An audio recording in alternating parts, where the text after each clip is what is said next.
Cainta ay isang industrial hub.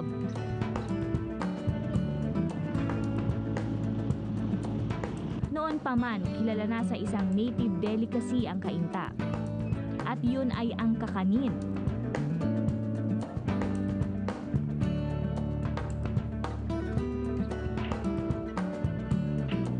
Ngayon, hindi lang tayo ang nakakakain nito dahil maging sa ibang bansa, ang kakanin ay isa sa ating may pagmamalaking export food product.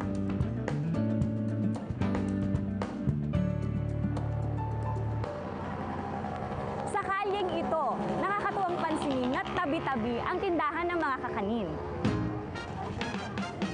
Hello po.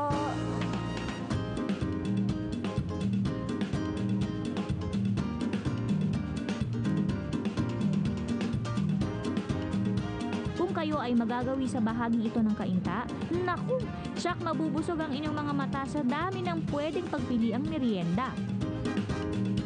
All-time favorite ng mga Pinoy ang bibingka.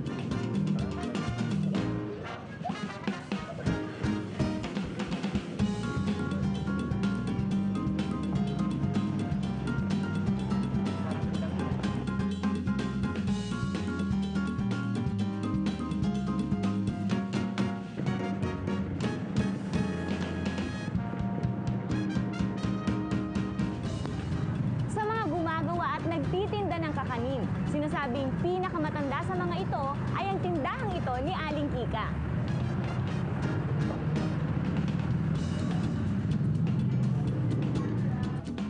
Noong peacetime o bago pa ang World War II ay kilala na ang Cainta sa suman sa ibos at matamis na bao. Ngayon, isa ito sa ipinagmamalaking livelihood at sources of income ng mga local folks of Cainta.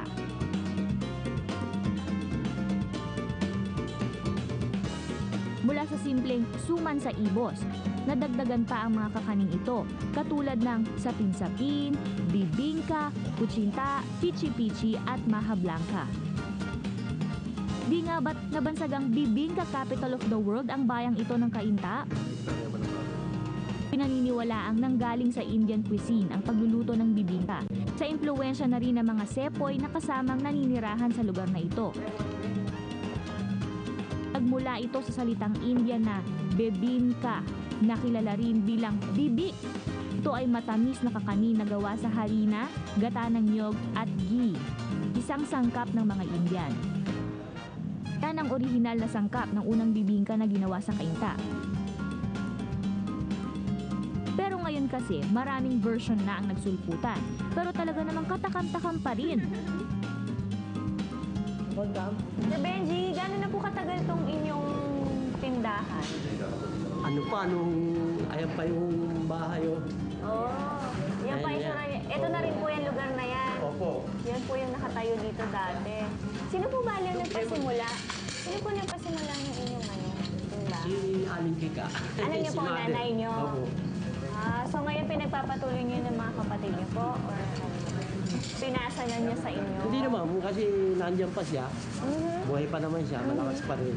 Yung recipe, tinuro niya sa inyo? Sila nakakaano na. Talagang siya pa rin. Original recipe talaga ni nanay pala. Ayan, ano po yung inyong mga products? Ipakita ko natin sa kanila. Ito ang tinatawag na kalamay, kutsinta, sapin-sapin, at saka bibingka. Okay. Pero nabibili ng meron din himbong sapin-sapin. Isang buo po. Ito yung tinatawag na 4-in-1. Oh, 4-in-1. Ayun, Sabagay, assorted. malalaki naman na yung laman, kaya okay na rin yan. Okay, ano pa po yung... Ito, bibingka. Plain bibingka na talagang puro malakit. Ayan. Oh, okay. Ito naman sapin-sapin at saka bibingka. So, merong 4-in-1, 2-in-1, tapos Ayan. And, ano po pinaka-specialty ninyo? Lahat yan? Actually, yan lahat is special. Gano'n na po katagal ito ulit? Kung hindi ako nagkakamali, mga 1977. 1977 pa? Kaya sinasabi nila pinakamatanda ito na tindahan ng kakanin dito. Para yan. Sige po. Hindi ko ito makakubos na sa dami dito. Titikman ko na po itong sapin-sapin. Okay. Let's make tikim. Laki. Laki na naman ang subo.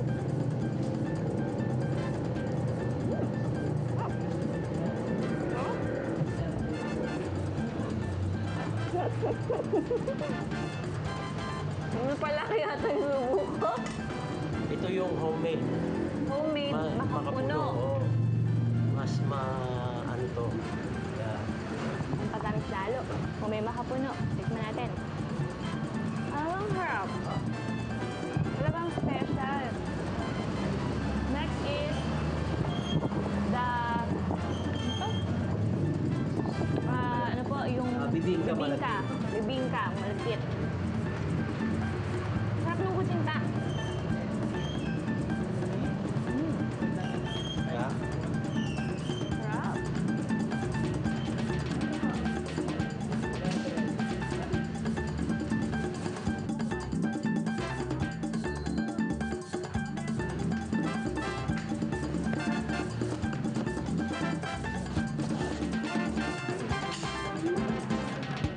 Alam niyo po, nanay, alam niyo po ba na pinakamatagal na tindahan na ng bibingka yung inyong tindahan? Oo, di sikat na sikat kayo dahil talagang masarap ang tinda ninyo eh. At luto niyo yon. Siguro masayang masaya kayo na kayo ang nagpaumpisa nun. Siyempre. Oo.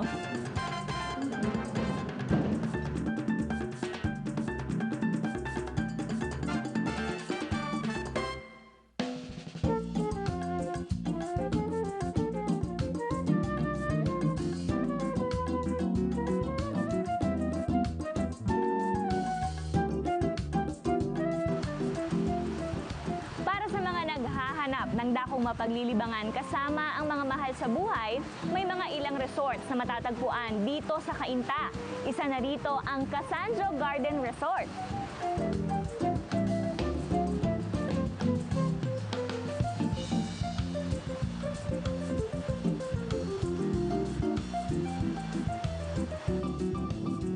Noong 1900s, ang Cainta ay isang napakagandang lugar. Gem of the province of Rizal kung ituring ang Cainta.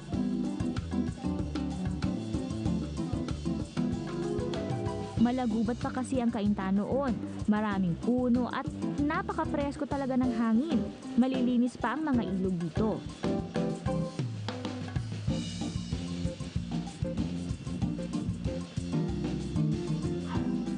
Buti na lang at meron na rin mga resorts na kagaya nito na maaaring pasyalan at magandang bonding sites ng pamilya.